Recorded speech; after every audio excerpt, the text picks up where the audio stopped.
తెలంగాణలో సంచలనం రేపిన ఆదాయానికి మించిన ఆస్తుల కేసులో కీలక పరిణామం చోటు చేసుకుంది. డీఎస్పీ భీమ్రెడ్డిని ఏసీబీ అధికారులు అరెస్ట్ చేశారు.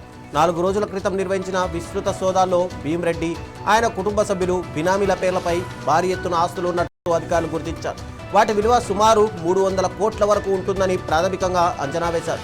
సోదాల్లో బయటపడిన ఆధారాల ఆధారంగా కేసును మరింత వేగవంతం చేసిన ఏసీబీ తాజాగా భీమ్రెడ్డిని అదుపులోకి తీసుకుంది.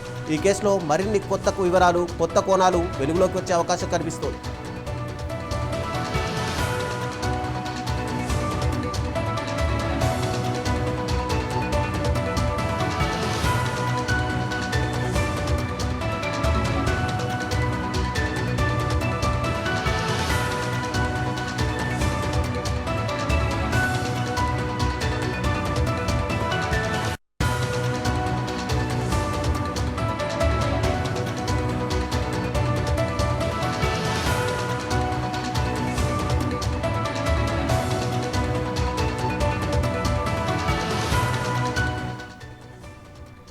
తెలంగాణలో సంచలనం రేపినటువంటి మించిన ఆస్తుల కేసులో ఇటు భీమ్రెడ్డిని అరెస్ట్ చేశారు. అయితే ఇదే అంశానికి సంబంధించి మరింత సమాచారం మా ప్రతినిధి రాజ్ కుమార్ అందిస్తారు. రాజ్ కుమార్, చెప్పండి, ఏసీబీ అధికారులు భీమ్రెడ్డిని అదుపులోకి తీసుకున్నారు. అయితే దాదాపుగా 300 కోట్ల రూపాయల అక్రమ ఆస్తులు ఉన్నట్టుగా ఏసీబీ అధికారులు గుర్తించారు. ఇవి కేవలం ఇప్పటివరకు గుర్తించిన ఆస్తులేనా, ఇంకా ఆస్తులు ఉండే అవకాశాలు ఉన్నట్టుగా తెలుస్తుందా? రైట్ రవిచంద్ర, ఆదాయానికి మించిన ఆస్తుల కేసులో పోలీస్ కంప్యూటర్ విభాగంలో డీఎస్పీ సంకిరెడ్డి భీమరెడ్డిని ఏసీబీ అధికారులు అరెస్ట్ చేశారు. 2-3 రోజుల క్రితం నుంచి సోదాలు నిర్వహించారు, రైడ్ చేశారు. ఎటకేలకు ఎక్కడెక్కడ ఆస్తులు ఉన్నాయి అనేది మీద వారి బంధువులు, బినామీలు సంబంధించిన అన్ని చోట్ల తనిఖీలు చేసి దాదాపు 16 నుంచి 20 ప్రాంతాల్లో ఈ సోదాలు చేశారు. మొత్తం అక్రమాస్తుల చిట్టా అంతా కూడా వెలుగులోకి వచ్చింది.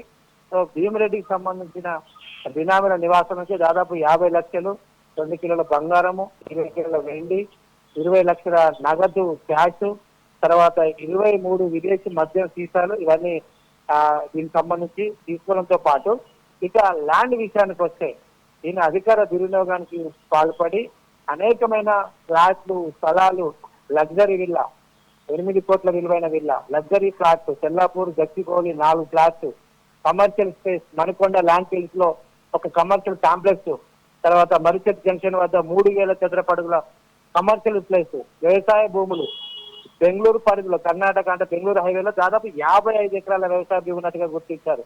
దీంతో పాటు కొన్ని కంపెనీలలో ఈయన పెట్టుబడి పెట్టినట్టు తెలిసింది. మొత్తం మీద ఇది బహిరంగ విలువ కనుక చూస్తే 300 కోట్ల నుంచి 1000 కోట్ల వరకు ఉండవచ్చనే ఒక అంచనా అయితే వేస్తుంది. ఎందుకంటే ఇప్పుడు రేట్లన్నీ కూడా పెరిగాయి కాబట్టి, భూముల రేట్లు ఆకాశానికి అంటుకుంటున్నాయి కాబట్టి ఇది ఏం తక్కువ కాదు.